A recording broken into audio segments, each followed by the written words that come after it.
everyone? Welcome in today to the Coach KJ Carousel Dynasty. The Florida Gators are going to be taking on Kentucky in the Swamp. I think this is a winnable game for Florida. It is a rivalry game, and as you know, Kentucky's been playing us tough in real life in recent years, so I know they're going to come in prepared and they're going to be ready to hit us in the mouth and really try to control the line of scrimmage and really control the game with the running game. It is raining, so it makes a lot of sense. It kind of plays into Kentucky's favor because this is what Kentucky does, as David Hester gets to return to begin the game. Our starting quarterback, as always, is Jack Garola. He struggled mightily last week. We'll have to see if he can improve in the rain, as Emmanuel Henderson takes that reception for a loss of 1. Overall, Garola this season's been okay. He has 2 touchdowns, 2 picks, 3 rushing touchdowns though, and he's been able to complete 71% of his passes, so that's pretty good. As Quantel Johnson gets a carry up the middle, and that's going to bring up a 3rd and 6. Now let's take a look at our starters across the skill positions. We have Quantel Johnson leading the way. He is one of the best running backs, I think, in the nation, especially for a young guy. And then, of course, we have our starting O-line that's remained intact so far this season, so that's good, as it's 3rd down and Jack Garola is looking to pass. He's feeling some pressure and he gets it away, but that was an ugly pass. We have to punt to begin this one, not the way I was hoping to start, as Kentucky's starting quarterback Deuce Hogan takes the field. Really, he hasn't been that good this season. He has 9 interceptions. He really hasn't looked good in their 4 games, so I think we should be able to stop him and hopefully control this one a little bit. But that ground attack of Kentucky's tough. As you look at it here, he goes for Lavelle Wright, goes for 5 yards. Now let's take a look at our starting D-line. We have Justice Boone leading the way for our defensive lineman. He's been fantastic for us. Chris McClellan's also a player to watch. Looking at our linebackers, I gotta give a little bit of a shout out to Nathan Osborne. He's had a pretty good season and he deserves some credit there. In the secondary, this young secondary stepped up and played fantastic, and you love to see it, as Deuce Hogan goes deep to test that young secondary, and luckily he missed it and overshot his guy. I think he might have been open on that one, so that brings up on 1st and 10 for the Gators after a Kentucky punt, and the carry goes to Quantel Johnson. That was just a 1-yard pickup, so we come out in the pistol on 2nd down, and Johnson gets another carry, and that's a short one. Kentucky's defense is holding firm against this ground attack here of the Gators. Garola's got to pass it, and he finds Malik Mega, but he's 3 yards short of the sticks. So once again, the Gators go 3 and out and have to punt it away to Kentucky, as Deuce Hogan finds Anthony over there on the sideline. That's a pretty solid 6-yard pickup to begin this drive for the Wildcats, as Wright gets a carry and Chris McClellan takes him down after just a 1-yard pickup. That's a great play by our veteran D tackle, who's one of the leaders of this defense for the Gators. So they're going to send Anthony in motion here, and they're going to run speed option and pitch it to him. That's a 1st down, and look at that, he's going down the sideline. Luckily, Annie Bognam was able to catch up and take him down after a 25-yard pickup. If there's one thing you can't do against Kentucky, that is allow big rushes, because that'll get their confidence going and give them hope that they'll be able to pull off the upset in the Swamp, as 1st down luckily didn't go very well for him on this sequence of plays, as Deuce Hogan tries to pull it down and run, and he goes down for a sack. That's the aforementioned Nathan Osborne making the play, bringing up a big 3rd and 19, but look at this, the Wildcats convert it. Key makes the catch and breaks the tackle. He goes for 38 yards. Receiver Dane Key had a massive play right there, as the Wildcats send poke in motion, and they're going to run triple option with Deuce Hogan, and he has a big gap as he's going to go for a 1st down and more, but there's a flag at the end. Let's see what it is. They're going to call clipping and take that one back, luckily for this Gators defense, so hopefully that'll help us stop him. It's on the right tackle, Paul Rodriguez. Hogan's going to throw a screen to Key, and he really had nowhere to go. He did pick up a 6 yards, but it's still 2nd and 8 for the Wildcats. Looking to pass against Deuce Hogan, and let's remind you, he's not a great passer. However, he will get the 1st down to Jordan Anthony on an 11-yard pickup. That puts the Wildcats in easy scoring position inside of the 10-yard line as they go to Brown, and he goes in. Barry and Brown makes a 7-yard reception for a touchdown. The Wildcats are going to take a 7-0 lead here as the first quarter is coming to an end with about a minute and a half left, as the Gators take over, and Jack Garola pulls it and runs on 1st down for 10 yards. You'd like to see him slide there, but we'll take that big 1st down as we go to Quantel Johnson on the next play, and he gets stuffed up. There was nothing to be gained on that play at all. Now we come out in the pistol on 2nd down, and it looks like we're going to go right back to Quantel Johnson. He had a little bit of space there. He picked up 5. That makes 3rd down much more manageable, as we're in the pistol again, looking to pass with Jack Garola in this rainstorm. He's rolling to the right, and he throws it across the middle of the field deep to Emmanuel Henderson for a big 26-yard gain and a Gator 1st down. That's going to end your first quarter with the Gators trailing 7-0. However, we're marching, and we're moving the ball on this drive. It looks like we might be able to get some points. Let's hope it's a touchdown, as it's 1st and 15 following a false start. to start the second quarter. Jack Garola pulls it on a read option and gets 3 of the 5 yards back. We lost on the penalty, and then we go to Quantel on second down, and that's going to be another 5-yard pickup. So that's going to be 3rd and 7, which is still a pretty tough conversion, but much more manageable than what it would have been, as he almost gets sacked and Garola throws it away. So now we have to settle for a field goal by Adam Mahalik that is up and barely good.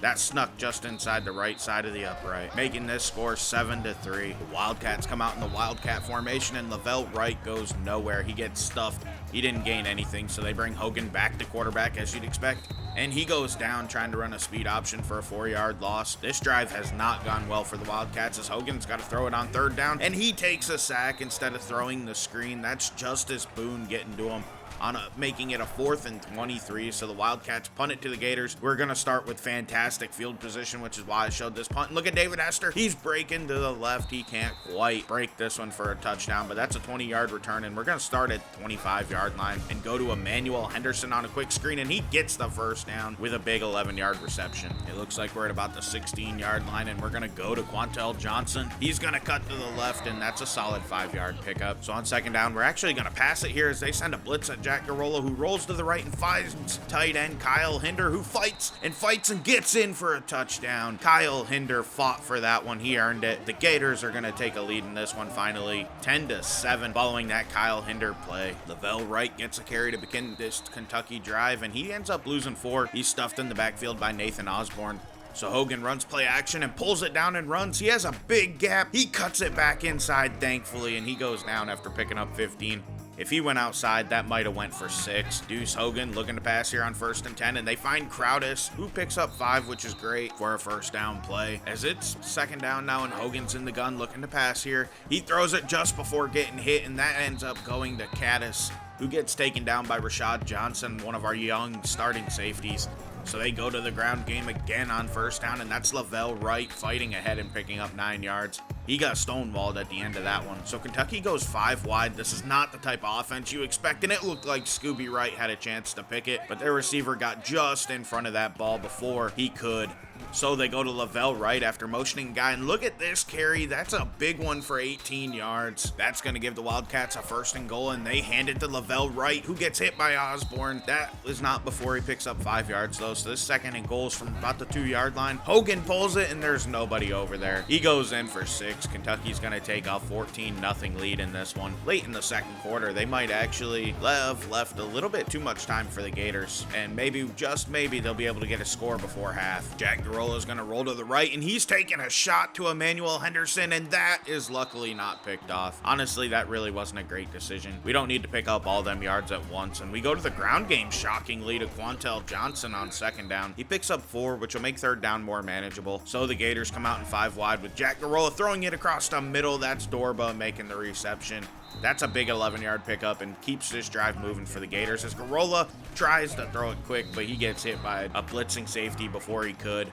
Jack Garola, again, got to pass it. He's rolling to the right, scrambling, feeling a little pressure behind him. He takes off and runs and slides down just as he picks up a 1st down there. So now we have 1:30 left to try to score as Garola again passing. We're looking to the left. He throws it into coverage. What kind of decision was that? That's going to be picked off by freshman strong safety Malik Smith. He was one of the top safeties in the nation coming out of high school. That's why you see him wearing number 3, which is something a computer won't automatically do and something I do. So now our defense has to stop the Wildcats as they picked up 17 on 1st down. Lavelle Wright gets a screen, and that was blown up by Chris McClellan, which is a good play. We ended up causing a loss of 1. They still have a minute left, though, and they're in good field position as Deuce Hogan pulls it to run, and he gets hit. He was taken down for another big loss there, and so that they rush to the line, brings up a 3rd and 12, and Deuce Hogan goes deep into coverage. That one's broken up and knocked down by Kewan Haas.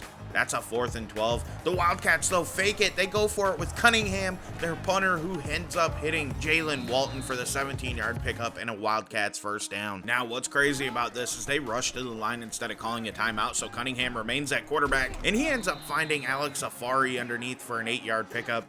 They rush to the line again, and Greg Cunningham's to it too. He was a quarterback in high school. He's definitely not a college quarterback there, though, as he goes down and takes the sack by Tyler Hayes. So they got to rush again. It's now 3rd and 13. I don't know why they're not calling their timeout and getting a quarterback out there, but Cunningham throws it, and his inaccuracy shows up this time.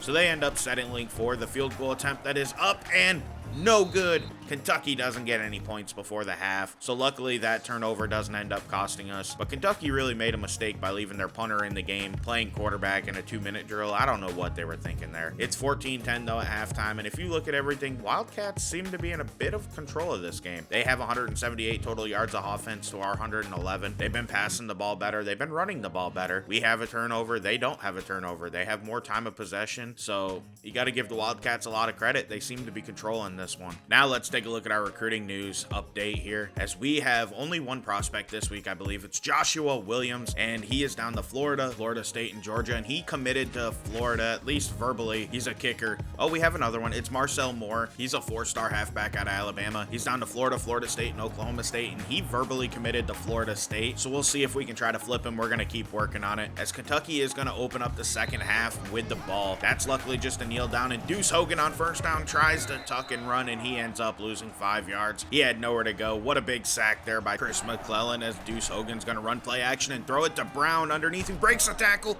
and gets the first down. Barry and Brown with a nice reception there. You got to give him a lot of credit for that. So they're going to send Anthony in motion. They have 4 wide, and they're going to bring him into the backfield and run some play action and throw it with Hogan, who decides, nah, I don't want to throw this. He tucks and runs and gets slammed up a little bit there. He only ends up picking up 3. Brown again in motion. It looks like they're running the same play to the opposite side almost. Hogan, though, finds Anthony for a 12-yard reception and a big Wildcats first down. This defense needs to work on getting a stop through the air. They've struggled in this one. The Wildcats have seemed to be able to get every bit of yardage they need or want in this one. However, on the ground, you got to give our defense a lot of credit. I think they've done a pretty good job of stopping up with the Wildcats, as Deuce Hogan does go for 10 yards there, but honestly, I give a lot of credit to our D-line for controlling this one, at least when it comes to the ground attack. Now, look at this. Hogan again rushing, tucks it, and he picks up 11 yards. We're in the gun, Hogan passing, and our defense once again, look at that. Brown's wide open for a 13-yard reception. Some of it is, I think we're running a little bit too much zone. Maybe we need some more man coverage. Hogan had a touchdown there, but luckily for him, Barry and Brown makes that a touchdown. He had a man wide open that would have been 6 automatically through the air. So the Wildcats extend their lead up to 21-10, and this Florida offense takes over, and they need to get their passing attack going, and their ground attack needs to improve, because we're at our best when we're not relying solely on Jack Garola's arm. So let's get this offense going. Let's get Quantel going and get him hot, as he has back-to-back good runs here with a 9-yard pickup on this one. That's going to set us up with a 2nd and 1 and a court. Of course, we're going to pass it. I think that's a pretty good idea. But what was that throw from Jack Garola? He's 6 of 13 for 61 yards in this one. He's been pretty disappointing, if I'm being honest with you. But luckily, our drive continues with a Quantel Johnson first down rush. Gayassi Blanks checks into the game, and he's going to get a carry out of the pistol formation, and he has a little bit of crease and bounces off a guy and picks up 10 yards. I hate that they call that 2nd and inches, but it's okay. We can take a little bit of a shot as we find Dorba here for a first down pickup. That's 10 yards by Macario Dorba. He's been pretty impressive for a young player. I think he's going to have a bright future here for the Gators, as Quantel Johnson gets the carry. That's only 3 yards. We need a little bit more push from our linemen up front. I know they're young, and I know we're a little bit, I guess, undermanned there, but we need a little bit more from them, as we find Harrison Walsh III for a first down. And then on that first down play, we go to Quantel, who picks up 6.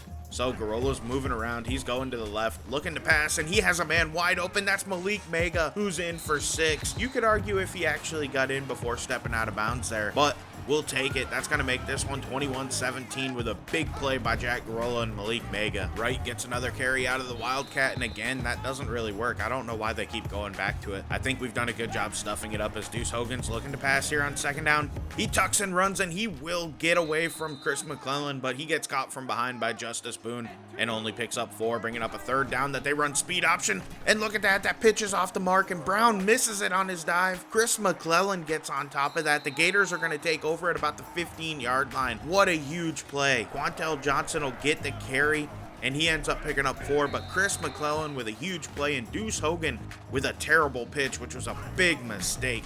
Jack Garola, however, gets drilled for a 6-yard loss on that read option, bringing up a 3rd and 12 for the Gators. So they come out in 5 wide, and Garola throws and finds Macario Dorba for the first down. That's 13 yards, setting up a 1st and goal for the Gators. And you know what? They need a touchdown here. They can't afford to settle for 3, as Garola comes out in the gun looking to throw, and that is Emmanuel Henderson. 6 yards later, walking into the end zone. The Gators do get that lead I was talking about, making it 24-21 with 17 seconds left in the third quarter. Deuce Hogan takes over after his biggest mistake yet, and he checks it down to Lavelle Wright for 2 yards. That brings up a second down, and Hogan looking to pass again. The Wildcats doing what they don't do their best, in my opinion. They throw it underneath to Josh Caddis for only 2 yards. That's going to bring your third quarter to an end with the Gators leading 24-21. The Wildcats are going to have the ball to begin the fourth quarter, but they're in a 3rd and 6 situation, which really isn't great. And they're also at the home of the Florida Gators here in the Swamp. So after Tom Petty plays, this will be a tough fourth quarter. And the Wildcats decide to just hand it off to Lavelle Wright and lose 3 yards on a draw. J.J. White made a huge play there, forcing the Wildcats to punt. That was a terrible decision. I don't know what they were thinking. So Jack Garola takes over and just runs out of bounds after picking up 8 yards. You'll love to see it. So we are slowly draining this clock down, and Quantel gets a carry. He loses 2. So that is going to bring up a 3rd and 4 that we really would like to convert here to get maybe some more clock run and some more points, obviously, as Jack Garola will convert it by picking up 11 yards on the ground. And then he throws a quick screen out there. That's Harrison Wallace III taking it for 5 yards. And that's going to set up a second down and pretty manageable as we keep draining this clock down ever so slowly. We go to Gayassi Blanks, who gets hit pretty quickly and only picks up 1. He's not as dynamic as Quantel, which is why Quantel leads our team in carries, as we go to Emmanuel Henderson on 3rd down and gets hit quickly, and he goes down after picking up just 1, forcing us to settle for a field goal by Adam Mahalik that's up and good. It gives us a 6-point lead, which I'm not comfortable with. I don't know that that was the right decision by Coach KJ. There's some questions to be had there, but we'll see what the Wildcats can do, as Wheeler's getting some carries here for them, and he picks up 5 yards. That sets up a 3rd and 1 that the Wildcats need. Wright's back in the game, and Hogan pulls the run, and he gets hit and taken down. That's our man, Chris McClellan, again making the play. That's his 3rd TFL and his 2nd sack of this one, giving the Gators back the ball, looking to steal it off as Emmanuel Henderson gets a 1st down on a 13-yard reception. Now we need to try to stay in bounds and drain this clock as Gayassi Blanks gets a carry, and he's kind of slow there and only picks up 4. He had more yards there. He left some meat on the bone. However, on second down, we go right back to Gayassi Blanks, and that's a 1st down on some tough running. That's where he's at his best. That's 10 yards. However, he got hurt at the end of that play, so we're not going to see him again today, as Quantel Johnson gets a carry for 7 yards. That sets up a 2nd and 3 with 2 minutes left, and the Wildcats have now used 2 of their 3 timeouts, and the 3rd one was used. That's 3rd and 6. Quantel didn't really do anything well there, so we hand it off to just drain the clock. I don't really care about getting the 1st down. A field goal gives us a 9-point lead and puts this game away. And that's exactly what we settled for. We drained the clock off, and Adam Mahalik almost missed it, but he did end up hitting it, giving us that 9-point lead at a 30-21. With 1:15 left, the Wildcats now need 2 scores. And with a play like that, that's not going to help them. They lose 4 yards. Hogan by himself in the backfield, again throwing it deep. This time he has Brown wide open for 20 yards. That sets him up with 1:10 left and a fresh set of downs. Hogan moving, throwing deep again, burying Brown the target. However, that is intercepted right there by Kewan Hawes. That puts this game on ice. The Gators knock off the Wildcats. I mean, we expected to win this one, but it was a little bit tougher than I thought. Chris McClellan is your player of the game. He played fantastic on the defensive line. Not often do we get to shout out D linemen like that, but man, he deserves all the credit in the world. He was a menace to the Wildcats. He single-handedly, I think, saved this game for us when we were struggling early on, and then he closed it out at the end with a big sack. Now, looking at our offensive stats, they really weren't that impressive today. Honestly, I'm a little disappointed with how our offense has looked, I think, so far this season. So, you know, I hate to make this comparison as a Gator fan, you know, somebody who's on Gator Radio Network here, but Coach KJ is reminding me a little bit of Billy Napier early on with the Gators. What's happened in real life, I should say. His teams feel like they're kind of underperforming. The only difference is we are getting the tough wins as opposed to Billy's lost them. I'm just a little concerned about how our future's going here. We're not blowing anybody out. We're not looking dominant when I think we should, and honestly, it's a little weird and a little bit concerning. We are going to move to 4-0, which is awesome. You love to see it. We're up to number 6 in the nation, but you know, some of that is this team's not as talented. We're only in the B's. We don't have any A ratings yet. So that tells you we still have a ways to go. We only have like 3 or 4 players that are 90 plus overall. So the Gators do have work to do, but man, this team just feels a little bit off. And I feel like we're not deserving of the ranking we're at because we haven't played as well as I think we could in the future, I guess. But we'll take the higher ranking for now. Maybe we'll end up dropping one later and dropping down, but I hope not. Maybe we can pull off a surprise season and get a hot run here. And and win the Natty. Now let's take a look at your Heisman standings. Jam Miller's at 1, followed by Jalen Wade and Devontae Coleman. 4 is Aaron Dumas, and 5 is Sean Osborne, the quarterback out of Oklahoma, who dropped down after a tough showing last week. Now let's take a look at your top 25. Penn State still leads the way, followed by Alabama. Ohio State's at 3, 4 is Washington, and then there we are at number 5. I'm super happy about that. Like I said, I feel like we're a little bit overrated, but hey, who knows? Maybe we can pull it off and win it all. Now let's look at the rest of the standings. Oklahoma dropped down to number 10 with their loss to Auburn, and North Carolina dropped from 7 to 13 with a loss to Oregon, who moved up to number 14 after their win. Cincinnati moves all the way up to number 18 into the rankings at 4-0, as does Mid-Tennessee State. They're at 21. NC State climbs up to 24 after being unranked previously. Michigan's outside of your top 25, which is really shocking to me. I just don't even feel like that should be right or even possible. Next week, we take on LSU, and LSU is a better team than us, so even though they come in at 1-4 and 0-4 in the conference, this is going to be a pretty tough game, I think. I'm a little worried about it. I would love to say that I'm confident we're going to beat them, but I'm not. Just because, like I said, something about this team just does not feel 100% right when I'm using them, and I feel like even though our ground attack's been fantastic with Quantel Johnson, Jack Garola does not play up to his ratings for some reason. I know if you've played this game before, you can tell when you're using a quarterback that sometimes they just don't work right, and that's kind of what it feels like with Garola. But this is LDJ11. I'd like to thank you for watching the Coach KJ Carousel Dynasty. Please like and subscribe. Have a great day, and I'm out.